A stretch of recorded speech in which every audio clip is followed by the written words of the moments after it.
ça veut dire. Exactement, bon, pédophilie, il n'y a pas jamais dit comme ça. Ça fait le faire. Pédophilie, il n'y a pas jamais dit. Et là, je vais dire, parce que il y a Timon.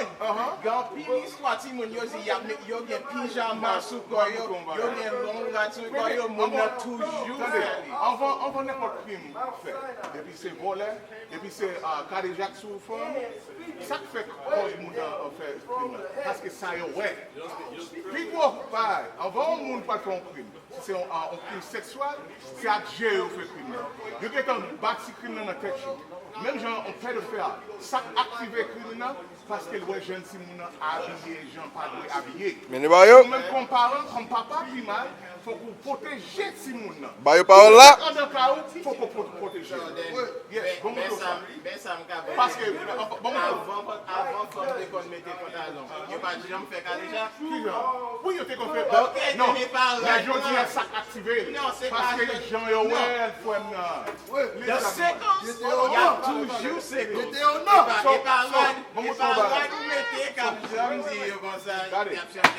Parce que, mais comme ça, il était toujours à faire caler chaque chose. Vraiment, laisse ça, marcher ou même comme papa, c'est laisse ça, il a fait pour caler chaque chose.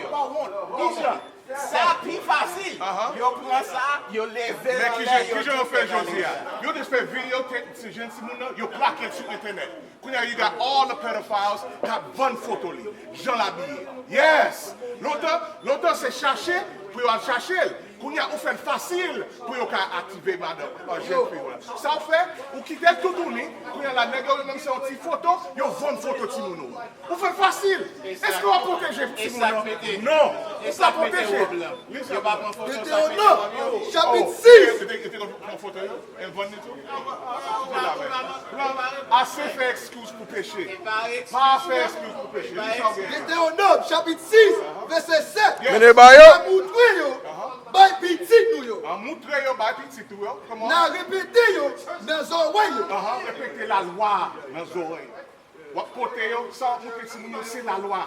En dans la loi, ou bien un uniforme, on coutume dans la loi bon Dieu. Bon Dieu dit la femme habillée bien propre devant. Right? Garçon ou même ou bien uniforme pas. Bab dans figure parce que c'est ou même comme lion. Parce que là on regarde un lion. Ou bien un lion mâle ou bien un lion femelle, right? Qui j'en qu'à identifier mal là. Ça montre c'est mal là. Parce qu'elle a un uniforme. Bon Dieu habillé mal là. Donc on la femme lui-même lui porte l'esprit féminin. Couvrir. Et ça fait bon Dieu dit pour protéger madame ou protéger Timon qui j'en protéger j'en ai habillé pour mal sac dehors t'as dévoré. Premier gens à protéger Timon jeune fille c'est Jean l'habillé. Menez bayo. Correctement. Bayo parole là. Vraiment, parce que lui, il a pas talent. Qui monte ça? Lui-même. Garçon. Pas lui-même, non. Garçon. Garçon qui gagne. Maman, réponds-moi. Est-ce qu'on a fait caler Qui l'a fait le Non. Qui l'a pas talent? Qui l'a fait? Lui, il a pas talent. Qui l'a fait? Pas où fait des pantalons. Il fait plus facile. Pantalon lui-même c'est un uniforme pour garçon. Menez bayo. Non, la femme là, qui c'est un vaisseau qui est plus féminin, qui is the weaker vessel, bon Dieu dit même comme garçon, depuis qu'on a la femme dans le cas, il travaille pour protéger Kayo. Yes. Je l'habille, c'est une agent pour protéger lui. Let's go. Livre Deutéronome chapitre 22 Parce que si vous avez argent, vous avez comme ça, vous mettez dans le poche. Si vous avez pile, ça vous mettez dans le bon. Vous couvrez, vous cachez. Vous ne pas quitter n'importe où. C'est vrai. Lis ça. Livre Deutéronome chapitre 22 verset 5. Menez bayo. L'homme pas de droit mettre red garçon sur lui. Les paroles direct. Là, regardez chaque nation. Femme de lui-même, ils sont habillés. J'en vois arabe, ça ils fait. Ils sont habillés, femme, ils ont un uniforme par eux. Ou chinois, ils ont un uniforme par eux. Noir lui-même, ils ont un uniforme par nous. Ils vendent tout tourné. Ils jouent bien habillés. Quand ils vendent dans l'esclavage, ils déshabillent. Quand ils ça fait. Tellement ils sont bien programmés, ou quitter les jeunes Simon habillés n'importe quoi. C'est vrai. Ouais. Même mesdames, comme madame, ça fait. Ou mettre chaud, pour d'elle, parce que blanc lui-même qui est montré, ok, pas besoin de faire couvrir. Nous vendons tout tourner, marcher tout partout, tout tourner. Right? Qui nous prend? Bayo parole là. Femme pas de droit mettre red garçon sur yo. Mais uniforme bon Dieu. Garçon pas de droit mettre red femme sur yo. Pour qui ça? Seigneur, bon Dieu nous pas vle ouais moun qui fait bagarre pour ça. Oui, ça écoute au filet. Bon Dieu, bao, Inifom. Est-ce qu'on d'accord Inifom? Oui ou non? Non, nous pouvons finir. Non, parce que vous ne pouvez pas répondre pas. Non, ça ne Ok, allez. Parce que on demande à un garçon, est-ce qu'il fait cadet chaque jour? Non, parce que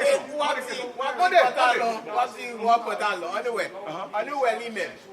Fait comme si nous clonons, nous formons un race. Lui-même, il quitte la race sous lui. On l'autre, il mettait wop sous lui. Wop from sous lui. On gros monde, un gros garçon, il a mauvaise intention. Mauvaise intention. Qui est-ce dans le déant qui a plus facile? Ça qui est jeep là, ou bien ça qui est pantalon? Ça Bible là-dedans.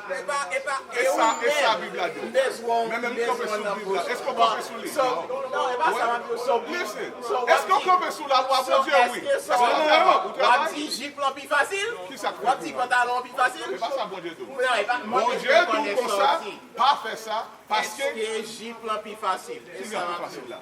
Est-ce que On pense parce que Jeep là, il vient sur la campée. Ça cause. et pas tout camper, non. Moi, je dis, qui est-ce qui est plus facile? Ou dit c'est Jeep là qui est plus facile. Il n'y a pas de monde qui peut faire cadet chaque. Et pas aucun n'importe qui. Non, parce que j'ai senti moi. Est-ce qu'il y a senti moi sur? Il y a senti moi. Ok, ça c'est première. Senti moi tout? Ça c'est première. Non, on nous commencer. Allez. Il pantalon et sentiment. So les gens ont essayé de râler pantalon. Ils ne sont pas capables. So les gens et pour déboucler les sentiments. Give me the statistics of the prison rapes and what actually Yeah, happened. prison rape. Guess where those happen? In the shower. Right. No, you know what causes them? Because the dudes is got their ass revealing. And so the ones that's raping the boys, they don't want to say, that's mine. Then guess what? Part of the uniform, they make sure after they get raped, they keep the same custom, they keep the same style. The pants is below their ass so they can have easy access. What you do to your young girl, you give the rapist, you give the pedophile, and the niggas in the street easy access. Bravo! What a good father! What a good father! You gave access to niggas in the world to access to your young girl. Shame on you, father. Shame on you. Because me, As a father, your duty is to I just protect your have the daughter. mindset of everyone are freaking creeps. Don't come near my daughter. Because guess what? She in public, I'm gonna be right there. Oh, you're gonna be there. But when she's by herself as a teenager in school, when she's in college by herself, you're not there, father. Your duty as a father is to make sure she is properly ready for the Bring it out! That's your job. Let's go. Livre, Chiracide, chapitre 35. Give it in English so the brothers can really. Mene bayo! As a father, you are to protect the uniform of the woman that's in your house. Despite how you feel, you can't neglect what the laws of God say. Bring it out. Come on. So we're here to show our people the laws of God. Part of the laws of God is the apparel that you wear. You got your young daughters wearing horse apparel, and then after that you say it doesn't matter.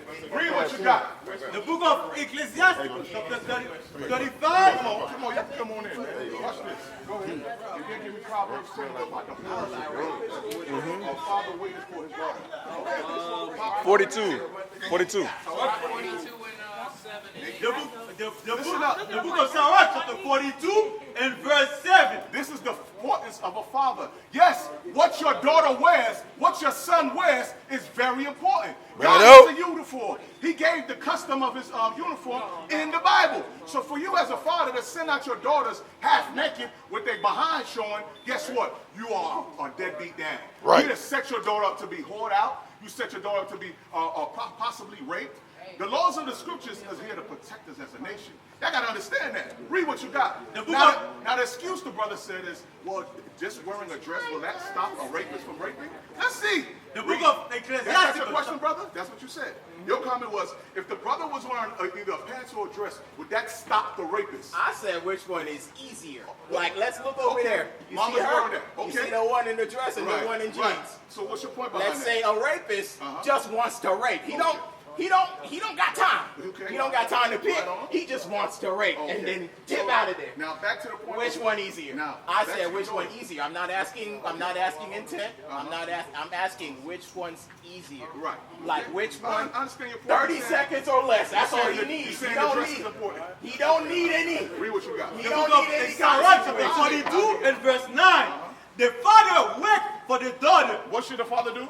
The father wept for the daughter. What does that mean, young man? That means you should be protecting your daughter at all costs. What? Now, who causes those terrors to happen? The rape, the murder, and all that, those violence. Who causes that to happen? Who do you think? That's the evil in the world right there. Okay, who do you think causes that evil? I would say, well, I wouldn't really Let's say- find out. I would say Let's when find out who evil causes that leaves the evil. earth. Go to Isaiah chapter 47.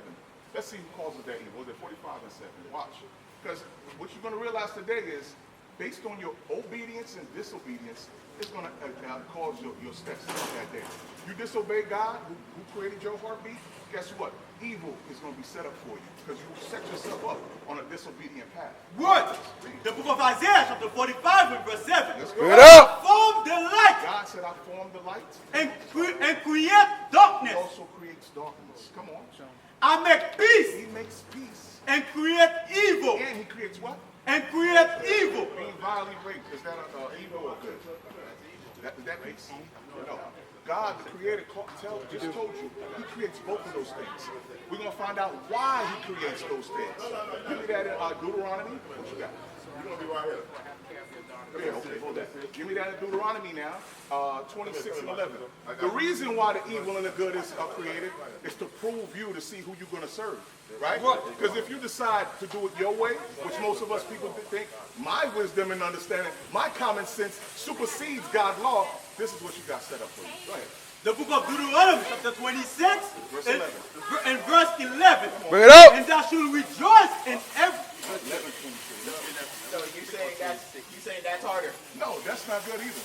She's not wearing modest apparel. Didn't we just show you an example? That ain't modest apparel. That's What she's slave wearing? apparel. Oh my God! Have you seen what they I wear know in it's slave Africa? apparel, but I'm it's gonna be down to the honest with skirts. you. I understand Okay, that. I hope you But do. like, The book I've of seen Deuteronomy, African chapter clothes. 11 and verse That's 26. slave. This day, a blessing and a curse. He set before you a blessing and a curse. So here's Right. your choice. You can do it your way, which you think your ways are superior than God's commandments. Watch this. The Behold. same one who created the good and the evil. Go ahead. Behold, I set before you this day Let's a go. blessing A blessing and a curse. or a curse. All right, that's the evil. And then remember, it's not just the rape only.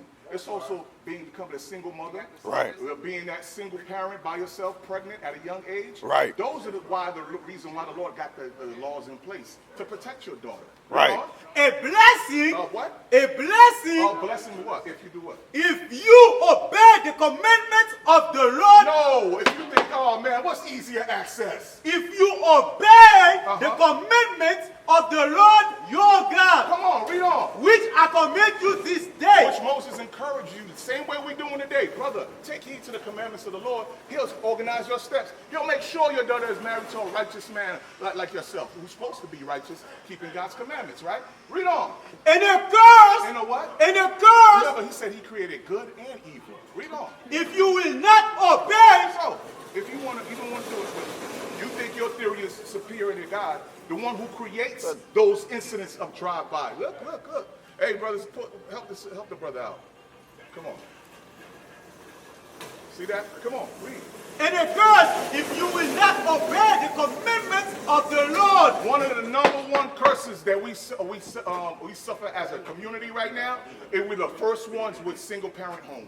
We got our young daughters getting pregnant at an early age. Why? Because there's young demons driving around, either snatching them up, or they doing what? Trying to holler at them. Hey, what's up, sweet? You think they want to wife them? You think these brothers want to wife a sister with her butt crack showing? She got the leggings showing her camel toe? What? Butt? No, those brothers ain't trying to wife her. They trying to one-night her. Read What? it, read Bring it out. And a curse, if you will not obey the commandment of See the that? Lord your God. God said, make sure you suffer a curse. You will be in pain if you don't follow my commandments. So when we go over just a basic commandment, just a little about wearing the proper apparel, brothers, there shouldn't be no back and forth with God. Remember, Right. we're just reading out of the Bible where it says, listen, make sure the women are dressed in modest apparel. Yes, But right. Modest apparel is not those skirts when a sister bend over and you can see her whole life. No, we're not talking about that. We're talking about the ones that go down to your ankles, which your grandmother probably wore, right? Because now we follow a custom that is not of God. We follow a demonic nation that said it's okay to show your ass crack. They got naked beaches where brothers can walk up and down and look at a woman. Even behind that, when women wear the pants, what's the terminology behind? I don't know if you hip to it. I wear the pants in the house. What does that mean? They in what? Do we not suffer that? All women are constantly going blow for us, thinking they can do a man's work. They can't go to war like we go to war. They can't stand up and meet the burglar at the door like we meet the burglar at the door. Y'all hope you understand that. And the key thing you said too, the only thing that's going to protect your daughter is you being next to her. Right. I hope you remember that, brother. You know how many times they snatch up little kids while the mother there? How many videos have you seen? They snatched up kids in front of the mother because she's not equipped for that battle. Bring it out. That's us. That's why God said, right. I'm going to show my soldiers how to dress. So go back to the uniform of God. Because brothers that work, it's okay to listen to the white man's uniform. Because if you don't wear the white man's uniform at work, what do he do to you? Brother right here. If you go to work and you don't wear the proper uniform that white man give you, what does that boss man do to you? Oh, depois do trabalho. Quando o pai trabalha lá, quando o pai met bon uniforme là, ça boss là du là. Ça boss là pas le faire. That met odeo, right? Et ou même ça boss là faire. La faire à la caille. Quando ou bien boss, sous tout boss, c'est Bondye. Il a un uniforme, il dit la femme pas doit mettre pantalon. Il dit pas doit mettre affaire garçon. Garçon pas doit mettre affaire femme. Quand il y a là, ou même on dit, ah, ça pas important. Comme mes boss travaillent là, ou va plus gloire. Oui. Ça, on pense mettre, bon, ça mettre là, qui mettre la vie là, oui. Ça, on pense le quoi faire. Oh, premier Jean Lipinou, Jean ouais femme yo habillé, à pantalon bien serré sous yo. Quand ça privé jeune fille ça. Mando. Pas pour trop droit, non, mais mando. Ça, on pense une femme qui est habillée. Jean Bondye dit pas habillé, oui. Quand il y a une femme lui-même qui marche à côté dehors, là qui bien serré sous lui, ça qui privé jeune femme ça. Attendez. Plusieurs bagages. Ok, est-ce que bah yo bien ou mal? Non, mauvais bagage. Ok, expliquez frère. Parce que n'a pas encouragé frère lui-même il a gentil phénomène. Ok. Donc il a fini. On va en chance oui. Allez. Ça va la passer toute femme. Ouais. Comme si divorce passé en seul pour femme. Ok, allez. One night stand, en seule fois yo ta y aller en seule femme. Ok. En femme qui passe dans l'église pas Jean ça. Et pas aucune logique non parce que ça passe femme dans l'église, ça passe femme dans ma tête, ça passe femme dans la vie. Vous pensez l'église protestante c'est l'église? Garçon. Yo pas servi mon Dieu frère. Yo, tout m'attendo. Ça qu'a privé jeune fille, m'attendo. Non, il y a plusieurs bagages. Plusieurs bagages mal qui va arriver. Attendez pas mal yo, papa. Non, je ne vais pas trouver, je ne vais pas connaître. Non, expliquez-moi ça déjà connaît. Parce que c'est garçon oui. On marche, on connaît femme, on connaît les femmes, right? Expliquez sur ça. Let's go. Bagage qui a arrivé mal, so il a marché sur plusieurs qui arrivé sur lui, qui a convaincu lui, est-ce qu'il y a point pour mariage? Non. Aïe. Non, papa, est-ce que ça va attendre? Papa il dit, Let's go. c'est mes problèmes là. Problème c'est pas femme dans la marché. Problème c'est stupid nèg là qui qui jonnier. Madame, qui jonnier. Moi bien sûr, Allez tout. activiste tout. on est activiste là. Continue femme. Il n'a pas de sagesse pour comprendre là. Parlez non. Par exemple, femme dans lui-même, il agit par rapport comme si Jean comportait, il est arrivé sur lui pour Jean comporter. Yes, Jean qui ça? Jean comporter. Aïe. Let's go. Let's go. Non, son réalité en fait. Yes, c'est réalité. C'est bon tout. Souvenez madame là, il est habillé normal. Il peut la ouais, il y en a qui peut plus. Pas seulement net. Ou gen mati vin tout. Let's go. Ouais. Il va aller next, si next, I will next. J'arrête. Aïe. Ouais, papa, est-ce qu'on peut sous lui? Papa, mais on l'a dit. Papa, est-ce qu'on peut Bah, vous connaissez, Non, vous connaissez nos côtés. Parce que vous parlez, nous avons appris le monde arabe qui a un peu de pouvoir. Dans le country arabe, côté femme, vous couvrez dans la tête à pied. Vous avez toujours fait caler chaque bord. So, qui est le problème? Non, nègre! C'est pas femme, non. Parce que sa femme est habillée. C'est nègre. Est-ce que affaire pour jeune citoyen enceinte bonnet? Est-ce que affaire Mazivina? Il a choisi une. Et affaire Mazivina? Non. Ah ouais. On sait si Magali capé la donne. Mais nous-mêmes nous avons plusieurs madichons pour tout. Et pas seul. Ça y est, nous avons plusieurs madichons. Nous avons parce plusieurs. que vous dit moi c'est problème. Ça est premier. Habillé. Est-ce que pas fait du single man?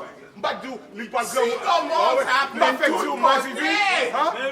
Mazivi Tout est-ce côté. que tout côté? Tout côté. Il y a femmes qui pour compte. En Canada, il y a single mom. United States single mom. Yes. Africa single mom. Yes. Parce qu'il n'y a pas que la loi, bon Dieu. Right. Et vous-même. Papa, Et vous-même. c'est problème Est-ce qu'on va contrôler? Bon. Vous-même, frère.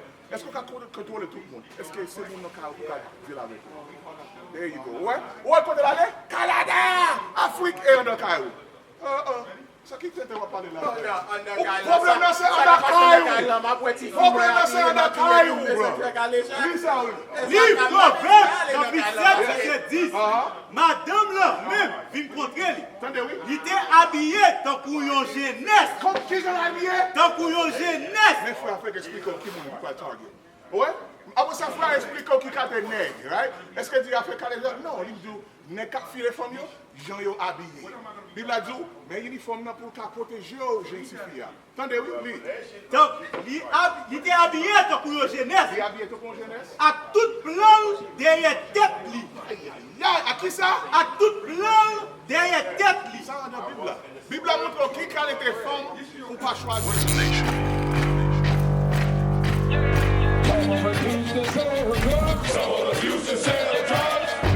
Nation is men leading by example.